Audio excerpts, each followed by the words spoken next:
All right, everybody, welcome to the return episode of Audio Squad. We have a very special guest with us today. This man wears many hats. He's the co-host of Mosh Isley, which is a Star Wars themed emo night.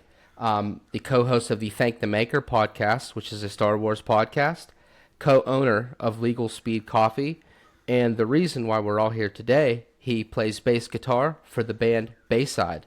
This is Nick Ghanbarian. Welcome. Hey, thanks for having me.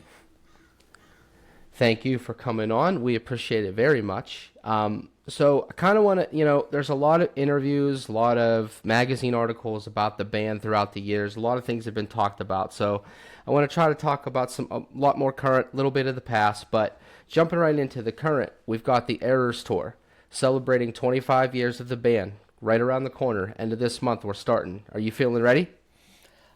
Yeah, I've reached the point which it's really only happened recently when I'm preparing for tours where I over prepare and I start to I'm really only talking about rehearsing bass, but I've reached a point where I'm getting worse because I played so much. It's like a weird mental thing where I'm just okay, I know all the songs, especially this tour where we're playing so many different things and rare songs and songs we haven't played in a long time or maybe ever.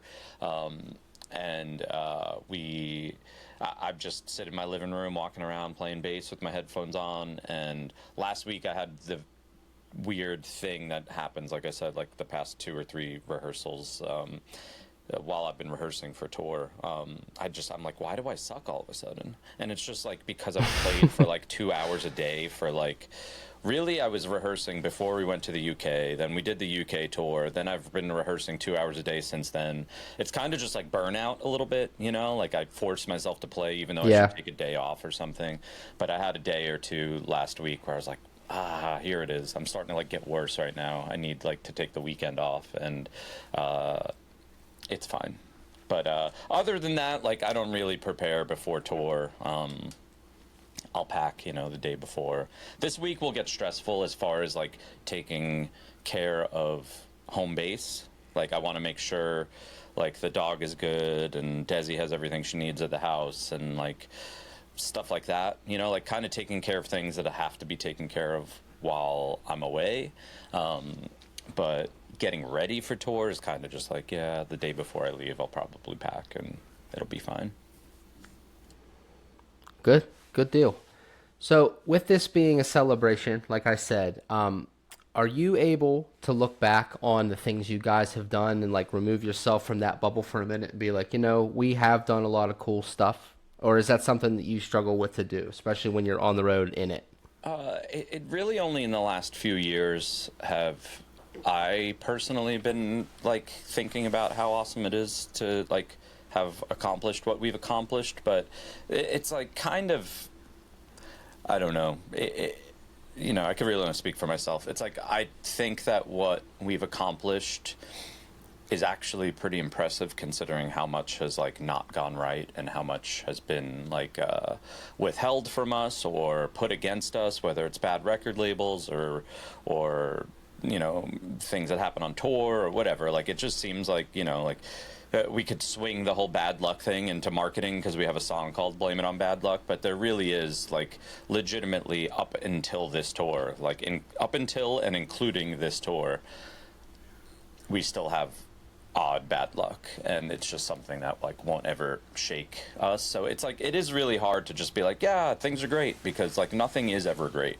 We always have something to overcome, whether I think 2 weeks ago we had 2 crew members quit on us out of nowhere, and we thought, and they're friends of ours, and they didn't really give us reasons why, and it's kind of oh, here we go again. We're a month before tour, and we have to look for crew members, and then just selling tickets in this, in the way the world is right now. It's it's just such a weird, probably unsustainable atmosphere where there's so much music out there and so much entertainment, I should say, combined with the fact that people are starting to have fall upon really hard times financially. It's just a bad combination, and plus things just get more expensive for us, which it's the whole bad cycle of like, well, if things get more expensive for us, then we have to raise prices, and then that becomes less affordable for some people. So it's just like we've made it through every single hardship that we've ever had to for 25 years, and we're just like, we just wake up every day and like, all right, what's today gonna bring? Like what's the issue today?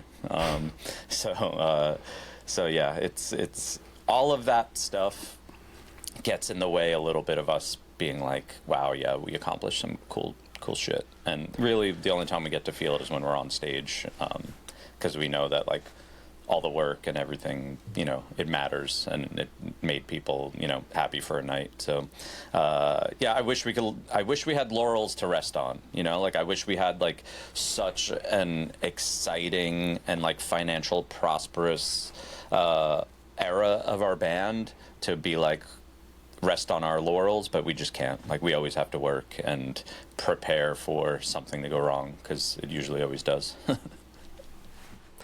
I think that's why your fans love you guys, though. We see that. We see the constant grind and the constant hustle, and that's just like, aside from the music, that's just something else that's relatable to people, Like, not everybody out there has, like, an easy life, an easy career. Things always happen like that. So I think that's just another thing that, keeps the faithful cult with you guys. Hmm. Yeah, I mean, it's, every band or any entertainment, whatever it is, like, there's going to be different levels of fans, and we know that the hardcore, like, cult fans see that for sure. And then there's a lot of people who are just like, yeah, I like Bayside. Maybe I'll go see them. Like, there's just so many, the range of Bayside fans is that, and like, not everyone comes to see us every year. And then there's people who see us 10 times on a tour, and it's like, I understand every single aspect of fandom, and it's interesting, and this year's something special that we like. We wanted to do something different. We didn't want to just come out and like, our second album is 20 years old this year. We could have easily done that, but we just kind of didn't think that was special enough. Like, we wanted to do something more for turning 25. Kind of going back to your first question, like, it felt like a big deal to be a band continuously for 25 years. Like, there are a lot of bands out there who are celebrating 20 years of this or 25 years of that, and a lot of them went away for significant periods of time. Like, we've had Yep. we have been a band every year since the year 2000. We had a lot of member changes up until Chris got in the band, and now we're 18 years into having the same lineup. We've got 9 records, like, we're the most popular we've ever been. Like, that's the stuff that, like, when you say it out loud and you have to say it the right way, you can't say it so it sounds cocky, but like those are huge accomplishments, and like, those are things that, like, when we were like kind of talking about this year and what to do and conceptualizing the year, it's like, I think we should do something different because we are different, like, not a lot of bands have been able to do what we do. Like, we have a very unique career, so it's like, I don't think we should just do what other bands do, because, and by that I mean, like, just go play the self-titled record, like, I don't think we should just go do an anniversary tour on our second record, because that's what everyone else does, and we're not everyone else. We have a very particular and unique career, so let's go out there and challenge ourselves by learning, like, we'll play like 50 songs every 2 nights, 50 different songs basically, between the sound check, meet and greet, and then 2 different sets. Like, it's a lot of songs. I think it's like exactly 50 songs. So it's a challenge for us, but it's also a chance for people who have seen us 10, 20, 30 times to see some stuff they never saw or rarely see, and kind of just have a chance to celebrate it all too. I think that's another thing that's commendable about you guys, is that you don't stick with the trends and the things like that. Like, even like with the release of music in the past few years, like the way that Interrobang, I think about how that was rolled out, it was kind of just like Bayside month. It was like, here's a Bayside song this week, then this week, now here's the album. And then even with the Red EP, the Blue EP leading into the latest album, I like that. I like that you guys do different things and mix it up a little bit to try to, it seems that some of it's to keep like with the new trends of music and how things are released and how people listen to music nowadays. But I think that's cool. I think that's good that you guys have that foresight, and that also is just another brick in the foundation that you guys have built this long career on. Yeah, I mean, you hit the nail on the head there, where it is like you kind of have to pay attention to how people do things or listen to music, and it is just 25 years of adapting. When we started, we went from CDs to Napster to, then, well, I guess full price CDs, I should say, then Napster and LimeWire and all that stuff where music was just worthless, to then the only time you could sell a CD was to literally sell it for $5, which was basically cost, so you weren't making money off of your music anymore, to, the Apple Music streaming Spotify world where, we get fractions of a penny. But, there's some pros to that. There's no financial pros to it, but there are pros to getting your music out there. And I think it's just constantly adapting into, you don't want to just, even though we are older and we're an older band, you don't want to become geezers, you have to adapt. And we also, again, going back to other questions, we always just feel like we have to work and we have something to prove.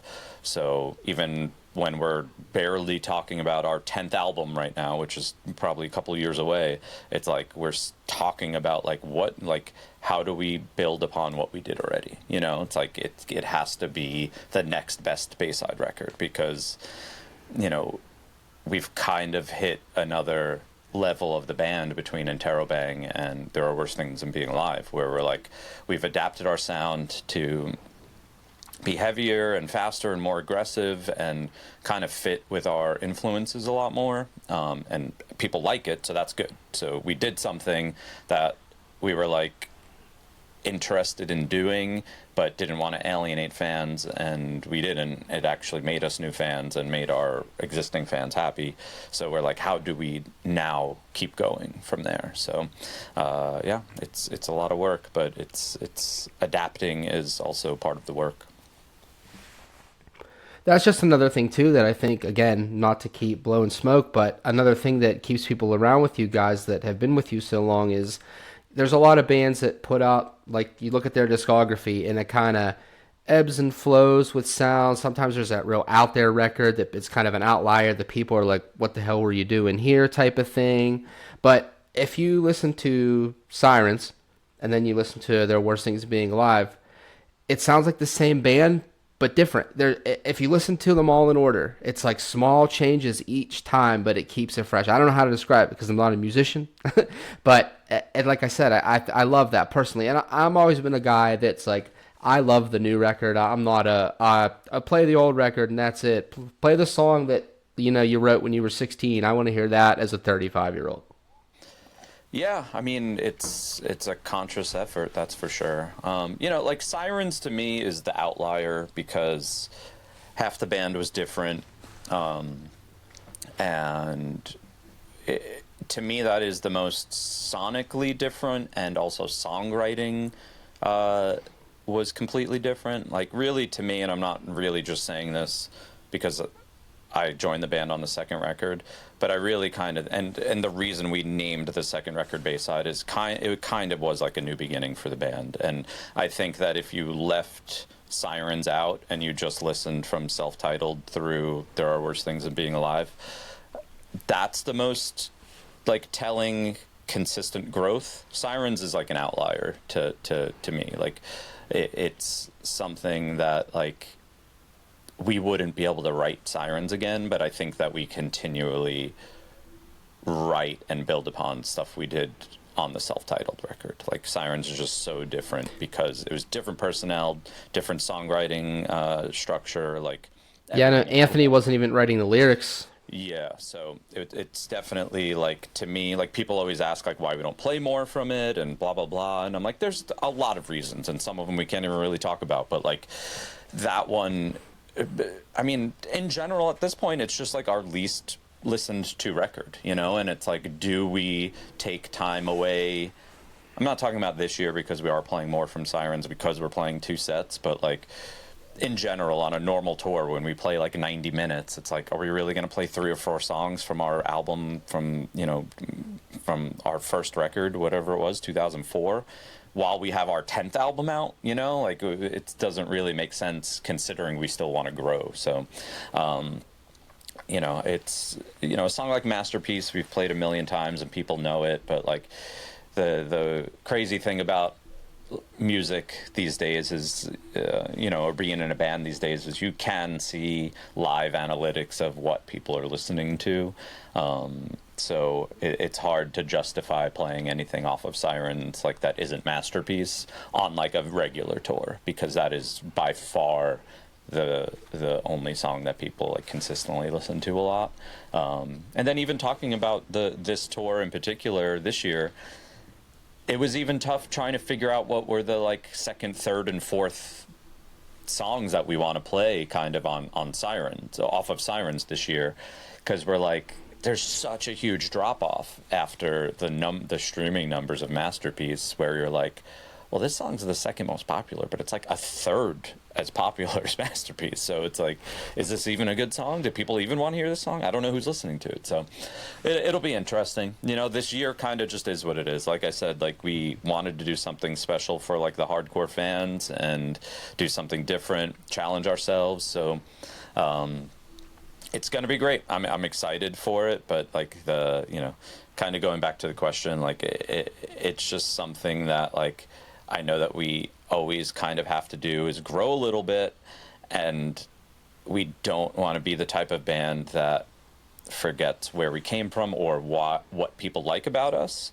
So when we are writing a song and we think it's different, we make sure that it's not too different. We don't want to like not be on brand, and those are things we talk about as like lame of an expression as that is, whether it's merchandise or songwriting or anything.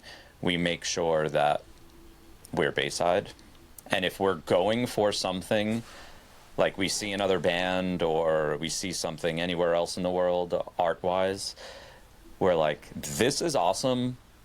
How do we do this? How does Bayside do this, though? We make sure that it seems like it comes from the four of us, and that's like where things hopefully feel more authentic, and again, lame term, but on brand for Bayside. I think that translates, and I think you guys do a great job at that.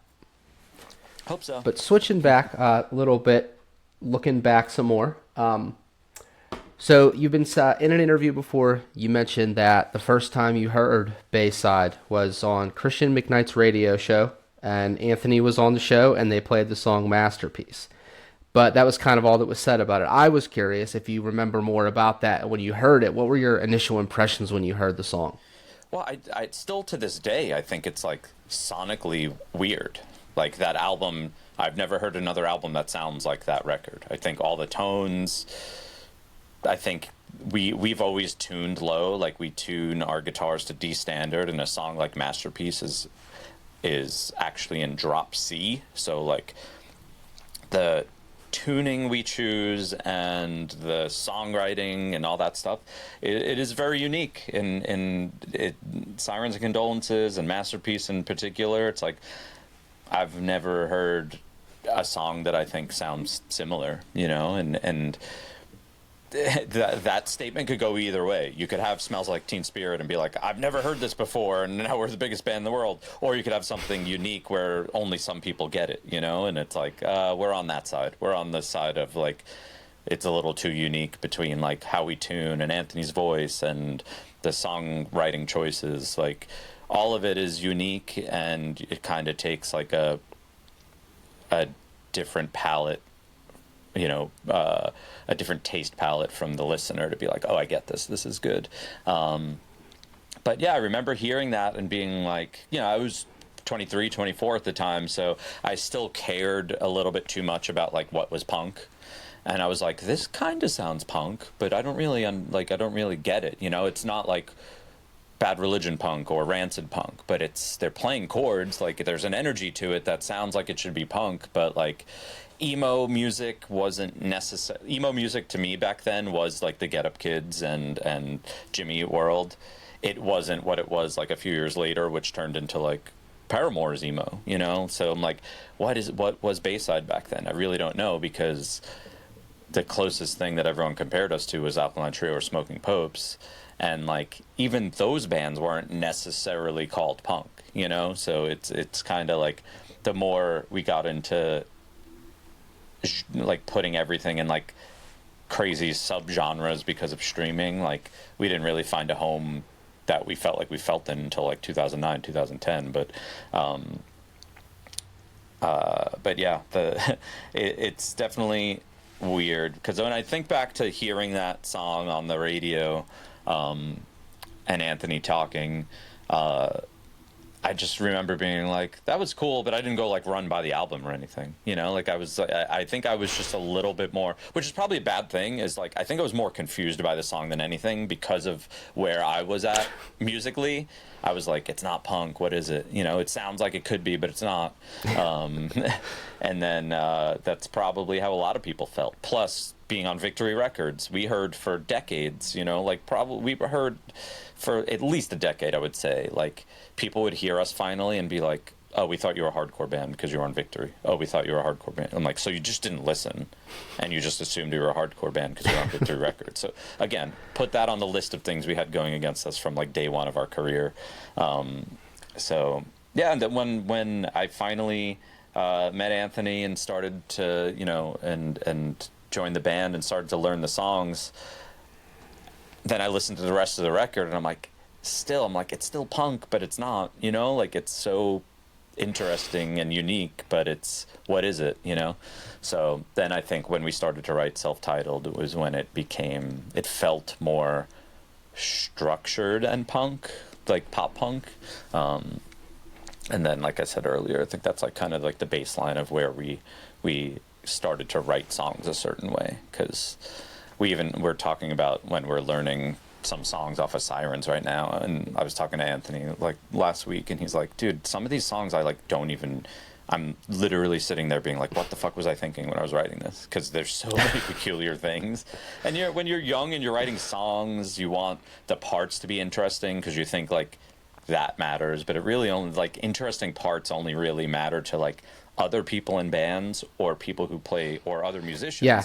But that's such a small fraction of who's actually listening to the song. So it's like you have these like intricate parts that don't really matter when you're younger, and then you kind of play things simpler when you get older because you're like, yeah, I guess that didn't really matter.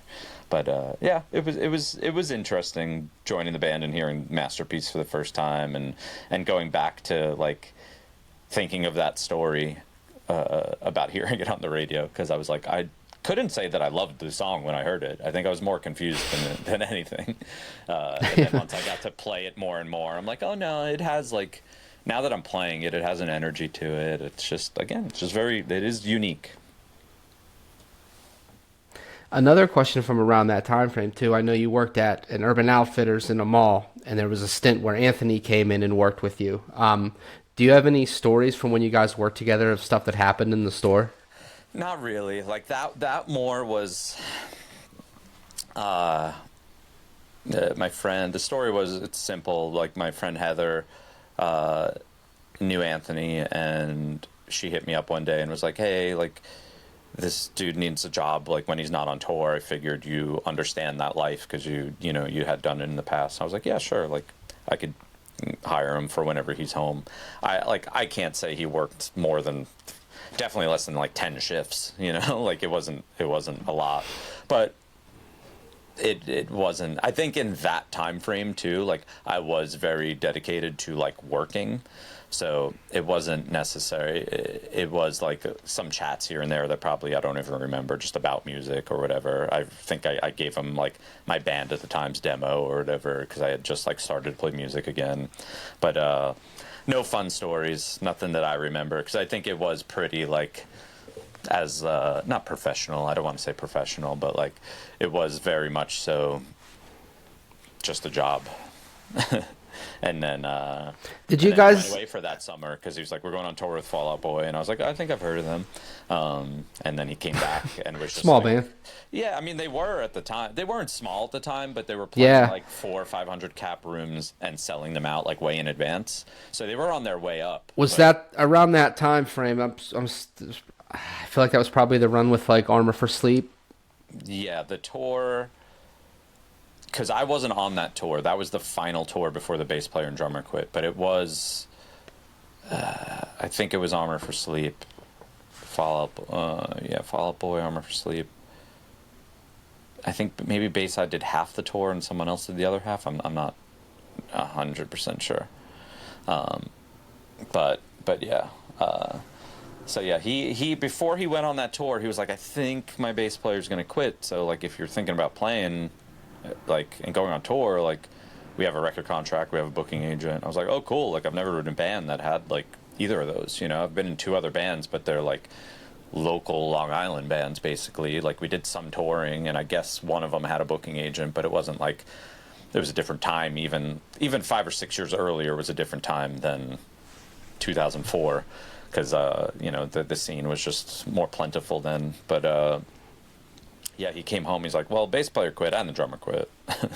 So he put together. He basically, it put me in a position, because I was kind of happy with my job, but I was also like, and I've told this story before too. I remember the thought of being like, man, I'm 24. I'm getting old. This might be like my last chance of being in a band, so I might as well do it. And that literally was my train of thought. Because I was like, am I really going to leave this good job that I could see myself like moving up in and all this stuff? I literally was like, I'm getting old. I have to give being in a band one more shot. Yeah. And then he found John Beats through, I believe, like through The Sleeping. Like, he was just like a Queens, New York kind of friend of a friend type of thing.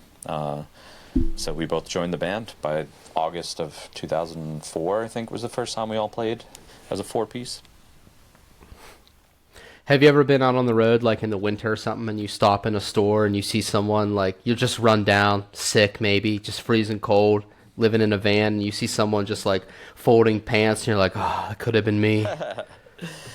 Well, it's weird because actually what my thought process of being in a mall or anything, like, I think for a long time I've always been like, all right, backup plan. Like, backup plan is I just work in a mall, like, backup plan. And I'm like, now when we have days off on tour and we'll be at a mall or whatever, and they're like ghost towns, I'm like, backup plan's not really there, you know? Like, malls are not really Yeah. a thing, you know? Like, I can't go work. You know, also there's like such a generation gap right now where I'm like, for me, where I'm just like, what am I supposed to do? Like, manage 20-year-olds? Like, that sounds like, I don't even think I should talk to 20-year-olds. Like, this is ridiculous. So so it's really Bayside or bust at this point, you know?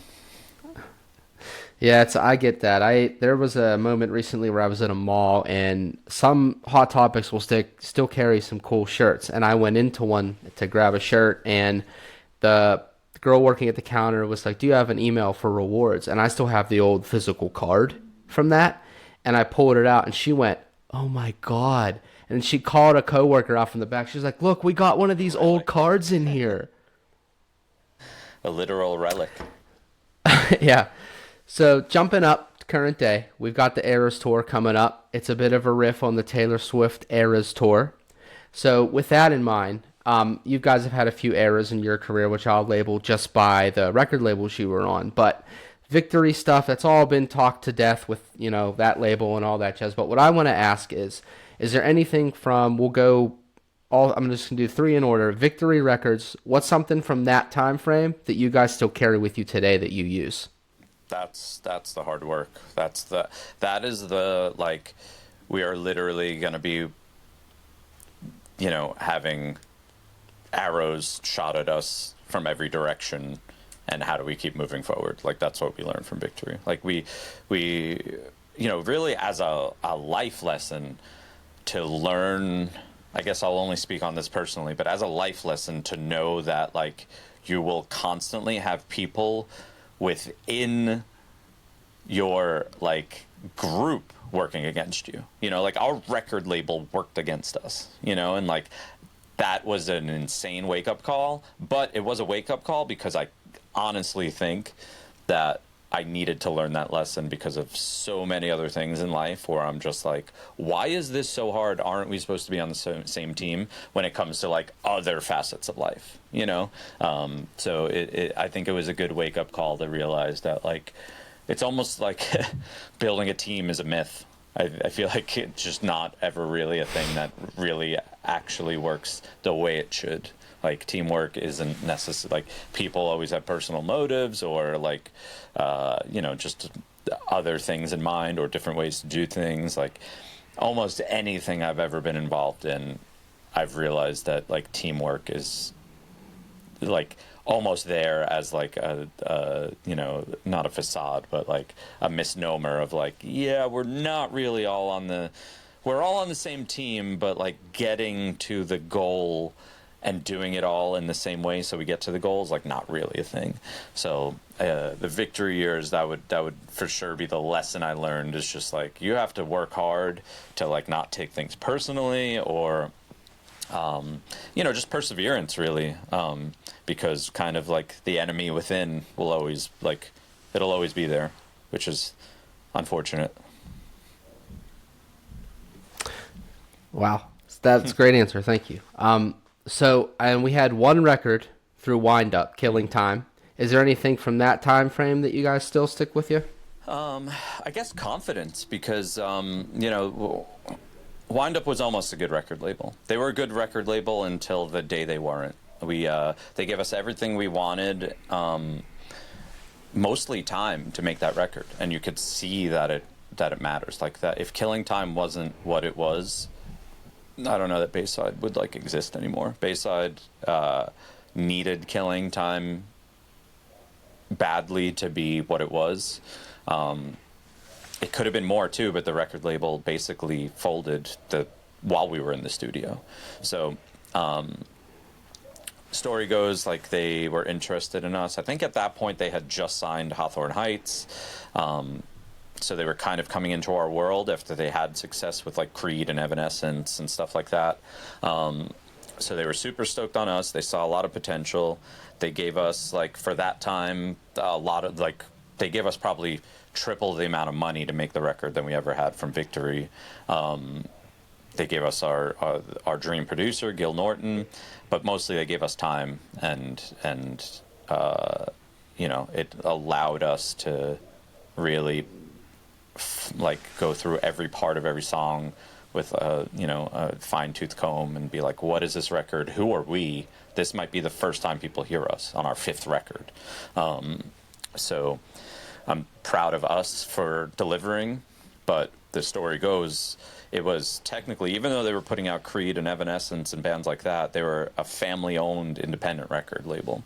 So the husband and wife who owned it decided to get a divorce while we were recording Killing Time, and from that point on, like, all the plans, all the money, everything was just basically frozen. Like, their finances were frozen because they were going through a divorce. All the plans were kind of just fizzled out, you know? Like, we had some radio stuff, but, like, nothing that we were, like, promised. And it's different than Victory. Like, Victory would straight up lie to us and, like, make, you know, like, kind of just take advantage of us. Wind Up delivered on everything up until that moment. So I had no reason to believe that, like, they weren't going to just put more into it after the record came out. But because of that divorce of the owners, what we got out of it was a great Bayside record. And I think up until the last 2 Bayside records, I think that was, if people ask me what my favorite Bayside record is, I would say Killing Time. But I think There Are Worse Things Than Being Alive is probably my favorite actual, you know, grouping of songs at this point. But yeah, Killing Time gave us confidence to be like, wow, we are like, wow, we are good. And when we had time to really actually, they gave us time. I don't know. I'm trying to, like, find the words. It's like really having the time to become what we were was, like, the best thing for us, and it gave us confidence. Like, you know, we're a good band. Like, look at what we just did when we weren't, like, rushing to put a record out, you know? Yeah, I'm sure, especially on the heels of how fast Shudder came out after The Walking Wounded. Yeah, I mean, Shudder came out quickly and is very underproduced on our end, because we were just we had a 4-record deal with Victory Records, and we wanted to get off Victory Records, so we just wanted to get it out there. So it's funny how, like, you know, Shudder is revered in, like, the Bayside fan community as, like, it's a lot of people's favorite records, and it's shocking to us because there are some parts and some parts and songs and some overall songs that we were just like, that's good enough, put it out there. we just need to get this record out, you know, like we need to get off Victory Records so we can move on with our lives. And there's definitely a couple of ideas and a couple of songs on there that we're just like, yep, that's a song, press record. And it's like, that's not a good feeling from us, but it was more important in like 2008 for us to literally like just get the record out and so we can move on, you know. And we did, but you know, Yeah. Listening back, I'm like, there's still good stuff on there, you know. The stuff that I remember being like, whether it's bridges or like outros to songs being like an afterthought, like I still believe that. I'm like, oh, this could have been cooler, you know, this could have been better, but this was just like a 10-minute idea, you know, and we pressed record and and there it is. It's gonna live forever that way now. I'll speak for myself with that record. I anytime I make a playlist, a Bayside playlist, Howard's going on it. Yeah, I mean, one of the idea, like there's ska parts on Howard. I'm like, that's just an idea, or like, I don't know, let's do a ska part. You know, like it's not. It wasn't like this conceptualized cool idea. We were just like, I don't know, why don't we do a ska thing here? I was excited too when you guys did the reimagined version for Acoustic Volume 2. Yeah, I think that one was on. I was like, it seems more acceptable to me to play that song that way. That's not my. It's definitely not anywhere near one of my favorite Bayside songs. But I think the acoustic version of it is a little. It kind of makes the acoustics version of it, the sound of it, like makes the rest of the song more palatable for me. It's just not. I don't know. It just never really vibed with that song that much. and jump into this other era, the Hopeless Records era. Got a lot of great records there too.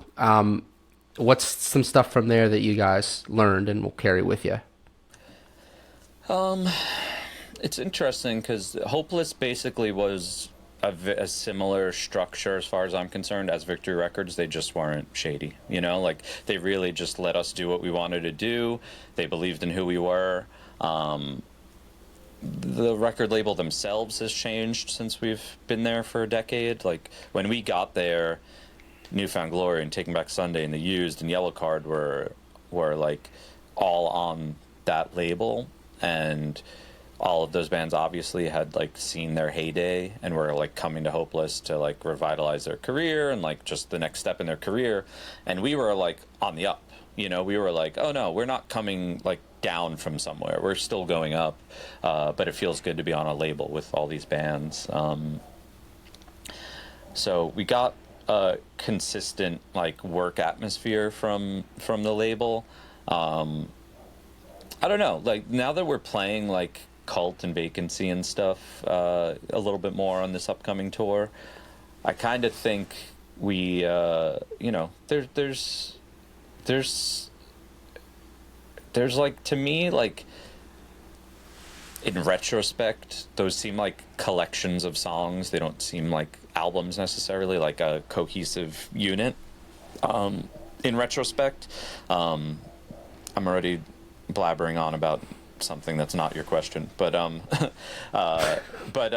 you know, Hopeless let us do whatever we wanted, you know, and they supported us, which was good. I think Hopeless, because they kind of were just happy to have us around, let us do whatever we wanted, and kind of let us, over the course of 4 or 5 albums, 4 albums that we've done there, we kind of like found our sound, you know, our next sound, because Cult is like, I don't really mean this in a bad way, but it's like another Bayside record, and then Vacancy has some ideas on there, but that one seems like a collection of songs. Like there's no cohesive sound to me. But No, I know what you mean about that record, and yeah, also not in a bad way. I call Cult the Bayside mixtape. yeah, it is. It definitely is. That one has a little bit more of a vibe to it, but you know, that one has.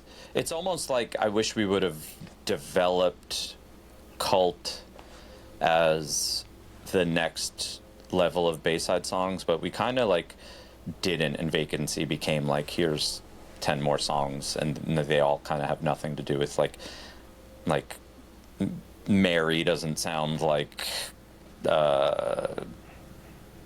Dead All Day doesn't sound like Pretty Vacant. Like it is just the songs on that album bounce around a lot. Cult has like a cohesive level, and there's songs like Hate Me on Cult that I'm like, we could have wrote that song now. You know, like I know we played it a couple tours ago, and I was like, this is a really good song. Like I always wish that like this was our like modern punk rock sound. I think Hopeless gave us consistency to not worry about the bullshit of record label stuff. You know, like they were just like, here's money, we're putting your records out, and if you guys do well, we'll support it. You know, like they kind of just let us be who we needed to be. And then really the help in the last two records, which you touched on, like Interrobang being like Bayside Month and There Are Worse Things Than Being Alive, they liked the idea of basically releasing everything as a single pretty much. Like we had 6 singles before we put out a record, 2 EPs. They supported us doing things differently, which was great because we've grown a lot since Interrobang. So I think just like the support and consistency and knowing that like maybe for the first time ever like a record label wasn't working against us, like it just felt good. That's. Are you guys still with Hopeless? Contractually, we've ended like 2 contracts with Hopeless. I think we had a 3 record deal, and then still did There Are Worse Things Than Being Alive with them, or it was maybe 2 record deal, and then we did 2 more with them. So we've kind of always been on short-term deals with them, but technically right now we're not signed anywhere.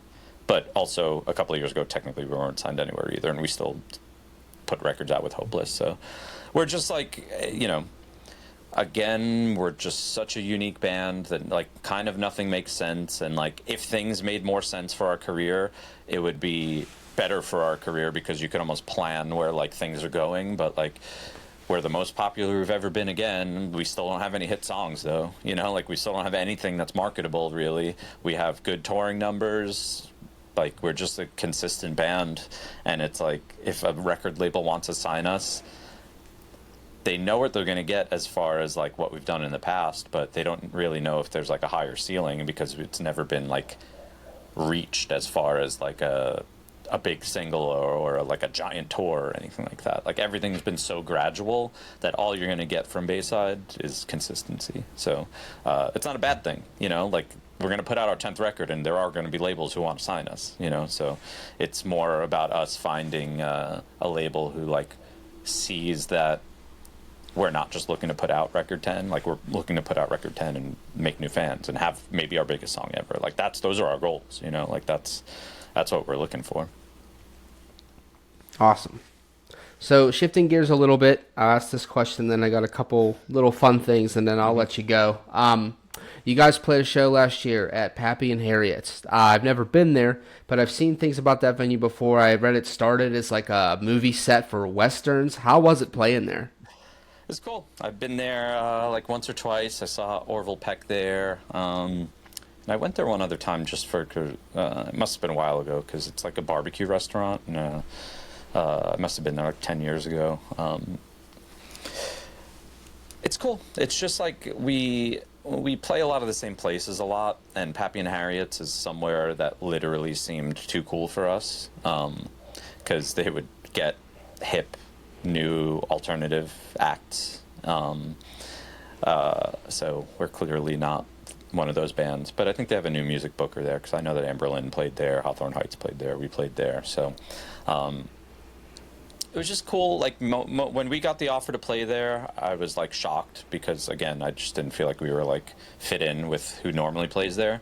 But I was immediately excited for our fans. I was like, wow, like people who live in the Southern California area are going to get a special Bayside show. And like the same thing when we played the Garden Grove Amphitheater here in Garden Grove. Like, it's this little, like, 600 cap amphitheater outside, you know? It's like people who have seen us 10, 20, 30 times are going to think this is the best time that they've seen us because of the atmosphere is different, you know? And, like, those things matter. I go to so many shows and of, like, my favorite bands, and if I've seen them a million times, Like one of my favorite Bad Religion shows that I've ever seen, and I've seen them over 100 times, was they played Psycho Fest in Vegas, and they literally played a stage that was at a pool. Like I was in a pool watching Bad Religion. You know, I'm like that one's always going to stick out to That's me. Out of dope. like 100 something times I've seen them. You know, and they weren't even like they weren't particularly good that day or anything. It was just like the atmosphere. So Pappy and Harriet's like getting people to go out into the desert and maybe plan a weekend trip. You know, hopefully they made good memories. Like, you know, it's going to be like clear out and you're just playing like in this awesome old school, like little Western thing. So we played our self-titled record that night. So that made it a little bit more special. So it was cool. Like, unfortunately for me, I was driving, me and my girlfriend stayed in Palm Springs that night. So like once the show was over and we packed up and all this stuff and we started driving to Palm Springs, I was like, it's like, I'm not complaining, but that didn't go the way I personally thought it was going to go, because I think I went into it being like, this is going to be so special, this is going to be so special, and it was so chaotic that I know it was special for fans and for our friends, but I don't think that I got to enjoy it as much as I wanted to, because it really just became like, we had some travel issues that day, we got in a little late, we had a sound check. By the time I had some time off, like my girlfriend, none of our friends were there yet, so I was just like sitting around, and then everyone showed up all at once. It was a quick show because we had one opener. We played, and then the night was over, and I was like, yeah, I think it was special for everyone else, but like I didn't feel it, you know? Like I thought it was cool, but I didn't necessarily get to the point. You didn't get like, to take it in. Yeah, so I'm happy we did it. And a lot of people say it was their favorite show that they've seen, which is cool. But like personally, the things I was looking forward to I didn't have the chance to like experience it the way I wanted to. I hear what you mean about atmosphere and stuff too. There's a venue around me now. They started as just a record shop, and now the owner AJ has opened. There's multiple size stages within the venue. It's called Preserving. I just saw Armor for Sleep there. And what they do is really cool. And there's the record shop is now attached to the second floor stage. And you can go in there, shop for records, but there's also a museum of hardcore in there. And you can walk through and see different, he has bits and pieces from like history of hardcore throughout there. It's a really cool venue. It's reminiscent, that second upper stage to me reminds me of a place you guys play at a lot here in Pittsburgh at the Altar Bar. Oh, yeah, yeah. Yeah, I like that. And they've got two bars in this venue as well, and they always do like AJ is straight edge and he's vegan, and he'll have like a cocktail for the show. It'll be like the name of a song, and then he'll have like a mocktail too, which is cool. He's got like vegan, vegetarian food options there. It's a great spot. Yeah, that's cool. That's one thing I like too. I mean, the older like our whole genre has gotten is like, it's fun to see just bars in general like theming, you know, drinks and stuff like that. Like it's cool. It adds a little extra to the, like when we get to a venue, and it just seems like they put in a little effort to make it more Bayside-y, you know? Yeah. So, fun thing I want to do here. We got the 25-year tours coming up. I went ahead and I looked up a couple little facts about two things. Some movies that came out the year 2000 that are turning 25 this year.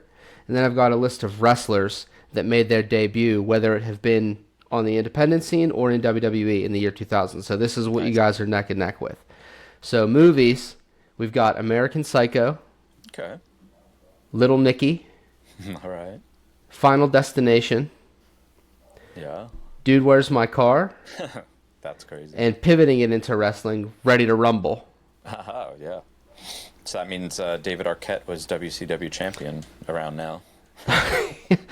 Yep. And then the wrestlers that debuted in 2000, we've got Randy Orton, Trish Stratus. Yeah, still going, sorta. Yeah. Oh, yeah, because she just at Elimination Chamber she was celebrating her 25th. Yeah, that makes sense. Yep.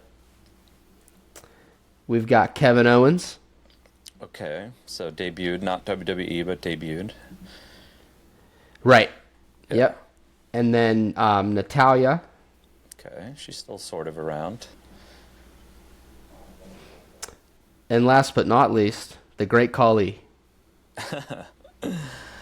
Oh boy, it's just one of those guys. The man was like, he's huge. Put him in the ring. He's literally a giant. Yep. I would also be remiss if real fast I didn't mention shout out to the radio show Discord. Got to say hi to our friends in there. Yeah. And last but not least, definitely miss doing the show. You know, it's like I like making the playlist for you all every week, but it doesn't hit as it's literally making me less attached to some of the music, which is like the radio show was to. The purpose of it was to get people attached to new music, so it's like even putting together a playlist, it's like I'm not looking into the artists as much as I used to because of there's no radio show, so it's unfortunate, but again, if there's a way to do it one day, it'll be something I bring back if there's a way to legally do it again. And if it means anything, I'll tell you that there's bands from that I still follow. Like I'm waiting every day for Family Dinner to come here. I want to see them. I'm still listening to Winona Fighter. That record is so good, and they'll always have a fan in me because I sent them a video of my daughter dancing around to one of their songs, and just out of nowhere they sent her a care package with like a bucket hat and a T-shirt. Great. So stuff like that came from listening to that. So yeah, no, they rule. It's definitely, there's a good amount of bands on there too that we just wound up taking on tour. It's like it's definitely them, Koyo, just off the top of my head. It was a good little thing. I always wanted it to be, like the core group of people listen to the radio show got what it was about, but I obviously wanted it more so than I wanted it to be successful because I wanted there to be like somewhere for. Like, in theory, I would love for a band to be like, holy shit, we just got our song on the radio show. Like, so many people are going to hear it now. Like, in theory, that's what I wanted it for. It was never about, like, me or anything like that. It's like, of course, I want to have a successful thing that I do. But to me, I think that there's such empty space for, like, bands to land on, and have a jumping off point, and I would love for there to be like a personalized, basically what I did, like I want to talk about these bands. I don't want them to just live on a playlist and have you listen to them. Like I want to talk about them. I want to let you know when they're going on tour, blah, blah, blah. Like I wish it could have grown to a thing where I had there was an interview portion or something like that. But it's also like, it's a little antiquated, like the show had trouble growing, I think a lot of times because like just people didn't want to listen to the radio, like they want to listen to what they want to listen to, or they want to listen to a playlist. So it was for a specific kind of person. So it had trouble growing. It reached a good point. And obviously all you guys are, still in the Discord that listen to it consistently, but it had a problem growing probably because like it wasn't like the most popular format, I would say, like people maybe want to hop in the car and listen to music, not necessarily listen to radio at this point, which is whatever. That's just because I'm an old person where I'm like, all right, maybe a radio show would be cool. I loved it, and we'll all carry that and it'll live on in the shadows with us forever. Appreciate it. And so, lastly, here, like we talked a little bit about some wrestling stuff here, and then you've been doing a little bit of fear tactics on your Instagrams with scaring people to come see the band this year with the scarcity of appearances. So, I'll leave it to you if you want to cut a little promo. Well, I'll tell you this much. We talked about it during this interview here. It's the chance to celebrate what Bayside hasn't necessarily been able to celebrate for 25 years, like the chance is now. The chance to kind of hear some stuff that maybe you haven't heard before. The chance to like show appreciation for something consistent in your life. Like the fact that the only time, probably the only year we didn't go on tour was 2020 because of COVID. We had a tour planned that year, like we've consistently went on tour every year for 25 years. We've put out, 9 records on top of acoustic records and cover EPs and all this stuff. So being, turning 25, we want to do something special, and we hope that everyone comes out there and feels like we're doing our end. And it's really every show, whether it's our 25th anniversary or our 1,000th show in whatever it was, 2008, 2009, like, the shows being good are fully up to the fans. So need you guys to come celebrate, have a good time, and don't worry that, the one thing that I see people being like, it's a Tuesday night. I'm like, I'm sorry, we can't just play Friday and Saturdays. Like, you're going to have to come and pretend like you're 22 years old again on a Tuesday night. I promise we'll be done. One thing we haven't really said too much out there, I said it on an Instagram live, we're going on probably at like between 8:15 and 8:45 every night. So we'll be done around 10:15 every night, which isn't that late. This isn't really coming off like a wrestling promo, but Yeah. yeah, this is your chance to celebrate, and everything that's announced right now is pretty much, we don't have any plans to do anything right now. If something comes up, whether it's a festival or another band's like anniversary show or something, like, maybe we'll do that. But right now, we have no plans to do anything else this year besides what's announced. And next year will be purposefully like pretty light. So unless you want to go over 2 years without seeing us, you got to come see Bayside this year, or else. Sounds like a good enough reason for me, my man, and all the sets are going to be great too. Thank you. So get those tickets, bayside.com. If there's any VIP left, get that Sweet Devotion and Desire 7-inch of the re-record, and we'll see you at the shows. Yeah, can't wait. All right, thank you so much, Nick, for coming on. I appreciate you. Thank you.